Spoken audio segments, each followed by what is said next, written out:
கரூரில் நடைபெற்ற விஜய் கட்சியின் தேர்தல் பிரச்சார கூட்டத்தில் ஏற்பட்ட நெரிசலில் சிக்கி உயிரிழந்தவர்கள் எண்ணிக்கை 40ஆக உயர்ந்துள்ளது. மேலும் 100க்கும் மேற்பட்டோர் அரசு மற்றும் தனியார் மருத்துவமனைகளில் அனுமதிக்கப்பட்டு சிகிச்சையில் உள்ளனர். இதனால் பலி எண்ணிக்கை அதிகரிக்கும் என அஞ்சப்படுகிறது. விஜய் பிரச்சார கூட்டத்தில் சிக்கி உயிரிழந்தவர்களின் குடும்பங்களுக்கு தலா 10 லட்சம் ரூபாய் நிவாரணம் வழங்கப்படும் என தமிழக அரசு அறிவித்துள்ளது. இதனிடையே உயிரிழந்தோரின் குடும்பங்களுக்கு தவேக சார்பில் தலா 20 லட்சம் ரூபாய் வழங்கப்படும் என அக்கட்சியின் தலைவர் விஜய் அறிவித்துள்ளார். விஜய் பிரச்சாரம் செய்து கொண்டிருக்கும் போது கூட்டத்தில் ஆம்புலன்ஸ் வந்தது சந்தேகத்தை எழுப்பியுள்ளதாக எதிர்க்கட்சி தலைவரும் அதிமுக பொதுச் செயலாளருமான எடப்பாடி பழனிசாமி கூறியுள்ளார். அரசு உரிய முறையில் பாதுகாப்பு கொடுத்திருந்தால் இத்தகைய அசம்பாவிதம் நடந்திருக்காது எனவும் அவர் தெரிவித்தார். விஜய் பிரச்சார பொதுக்கூட்டத்தில் நடந்த அசம்பாவிதத்தை தொடர்ந்து கரூரில் 15,000 கடைகள் அடைக்கப்பட்டுள்ளன.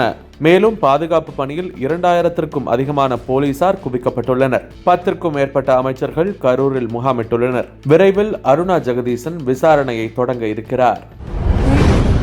கரூரில் விஜய் பிரச்சார பொதுக்கூட்டத்தில் சிக்கி உயிரிழந்தவர்களின் குடும்பங்களை நாம் தமிழர் கட்சியின் ஒருங்கிணைப்பாளர் சீமான், தேமுதிக பொதுச் செயலாளர் பிரேமலதா உள்ளிட்டோர் நேரில் சந்தித்து ஆறுதல் கூறினர். மேலும் பல கட்சி தலைவர்கள் கரூர் விரைந்து கொண்டிருக்கிறார்கள்.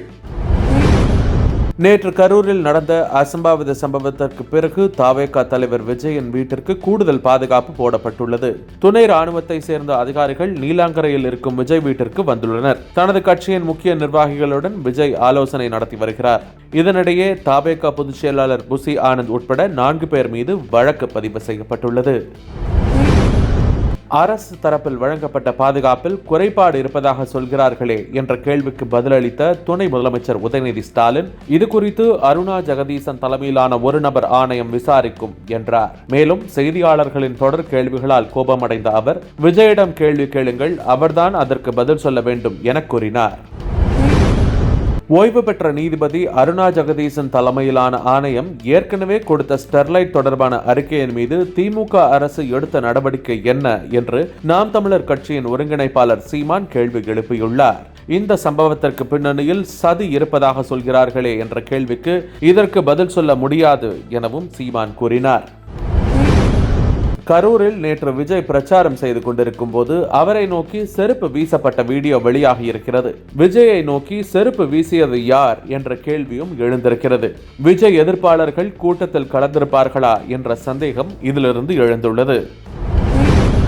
கரூரில் விஜய் பிரச்சாரம் நடத்திய இடத்திற்கு அனுமதி அளித்தது யார் என தமிழக ஆளுநர் RN ரவி கேள்வி எழுப்பியுள்ளார். மேலும் சம்பவம் தொடர்பான விரிவான அறிக்கை வழங்குமாறு தமிழக அரசிற்கு அவர் உத்தரவிட்டுள்ளார். கரூர் நெரிசலில் சிக்கி உயிரிழந்தவர்களின் குடும்பங்களுக்கு தலா 50 லட்சம் ரூபாயும், காயமடைந்தவர்களின் குடும்பங்களுக்கு தலா 5 லட்சம் ரூபாயும் வழங்க வேண்டும் என விடுதலை சிறுத்தைகள் கட்சி தலைவர் திருமாவளவன் வலியுறுத்தியுள்ளார்.